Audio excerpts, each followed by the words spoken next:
L'histoire débute devant le château sombre et menaçant du roi démon. Un groupe d'aventuriers arrive enfin aux portes après avoir localisé le repère de leur ennemi principal. La mage du groupe déclare avec assurance que Hyuga est capable de conduire l'équipe à la victoire. Il rassemble alors ses compagnons pour l'affrontement décisif. Soudain, les immenses portes s'ouvrent. Des yeux rouges luisent dans l'obscurité et des gémissements sinistres résonnent de l'intérieur. Sans la moindre hésitation, Hyuga pénètre dans le château avec ses amis. À peine entré, il se retrouve face à l'un des gardes du corps du roi démon, un spire à la confiance presque insultante, malgré leur supériorité numérique. La mage projette un sort puissant contre lui, mais le démon l'annule sans effort apparent. Un guerrier s'avance ensuite et enchaîne plusieurs coups d'épée rapides. L'adversaire esquive chaque attaque avec une aisance déconcertante avant de le repousser violemment d'un coup de pied. Une autre compagne lance alors un sort de soutien sur Hyuga, boostant considérablement sa puissance. Sentant l'énergie monter, il active sa compétence signature, Excalibur. Mais au même instant, le démon contre-attaque avec Ténèbres infinies, un sort si dévastateur qu'il engloutit instantanément l'attaque de Hyuga avant d'exploser sur le groupe entier. Blessés et projetés au sol, les aventuriers subissent des dégâts écrasants. Hyuga, à bout de force, se demande si tout est fini et ferme lentement les yeux. Pendant ce temps, le démon s'approche du groupe terrassé. Son regard se fige soudain sur la prêtresse, captivée par sa beauté.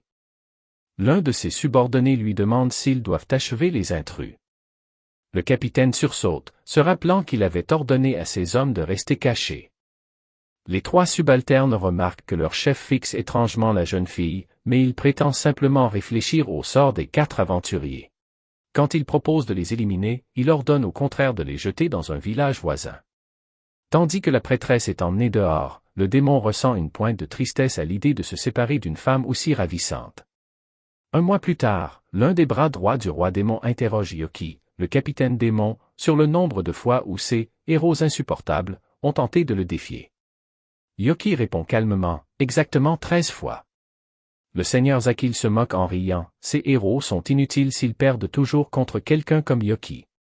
Le roi démon demande alors pourquoi il ne les a pas encore tués. Yoki explique que des adversaires aussi insignifiants ne méritent pas qu'on gaspille de l'énergie contre eux. Zakil décide alors de confier la tâche aux subordonnés de Yoki. Mais conscient qu'ils n'y arriveront pas et ne voulant surtout pas tuer la belle prêtresse, Yoki promet de s'en charger personnellement. En quittant la salle du trône, Yoki songe que s'il continue à les épargner, la vie des héros finira vraiment en danger. Ironiquement, il est assez puissant pour tenir tête aux 4 à lui seul, alors qu'eux possèdent clairement la force nécessaire pour vaincre le roi démon. Quoi qu'il en soit, tant que le monde reste sous le contrôle de son maître, il vaut mieux régler cette affaire avant que les humains ne se retrouvent dans une situation désespérée. Le lendemain, Hyuga et ses compagnons reviennent défier le gardien. Ils appellent Raven à attaquer en suivant une nouvelle stratégie. Le duo tente de coincer l'adversaire, mais Yoki est bien trop fort, il les projette tous les deux contre le mur. La prêtresse se précipite pour soigner ses alliés et demande à Makina de retenir l'ennemi le plus longtemps possible. La sorcière déchaîne alors ses sorts les plus puissants, sans aucun effet notable, mais cela offre un court répit au groupe. Yoki attend patiemment que la prêtresse ait fini de guérir ses compagnons, puis prononce un discours menaçant. Une fois remis, Hyuga demande à Cecilia de le renforcer. Elle s'exécute et il libère une Excalibur encore plus puissante, concentrant une énergie colossale dans l'espoir de terrasser enfin cet obstacle majeur. L'explosion illumine les lieux. Quand la fumée se dissipe, Yoki se tient toujours là, totalement indemne. Il demande calmement quand ces humains comprendront enfin qu'ils ne peuvent pas le vaincre. Hyuga rétorque qu'ils doivent abattre le roi démon à n'importe quel prix. Yoki propose alors un marché, qu'il laisse la prêtresse au château et il les laissera passer.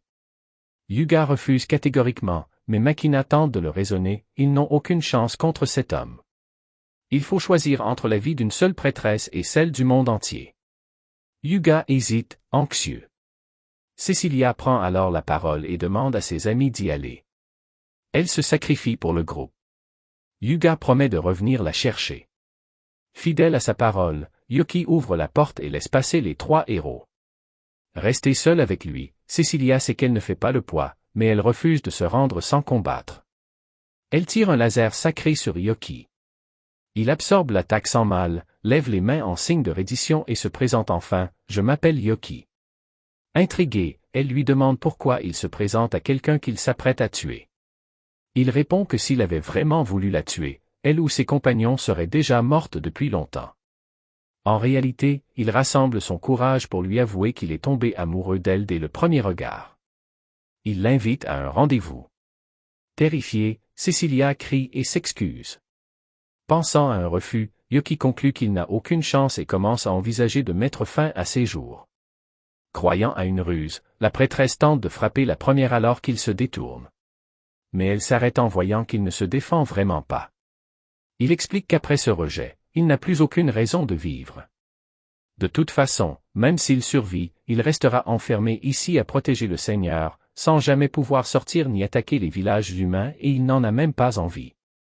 Cecilia l'accuse de mentir, tous les démons sont cruels, surtout leur chef qui veut détruire l'humanité. Yoki révèle alors qu'il ressemble à un démon, mais qu'il est en réalité réincarné d'un autre monde et qu'il reste humain à l'intérieur.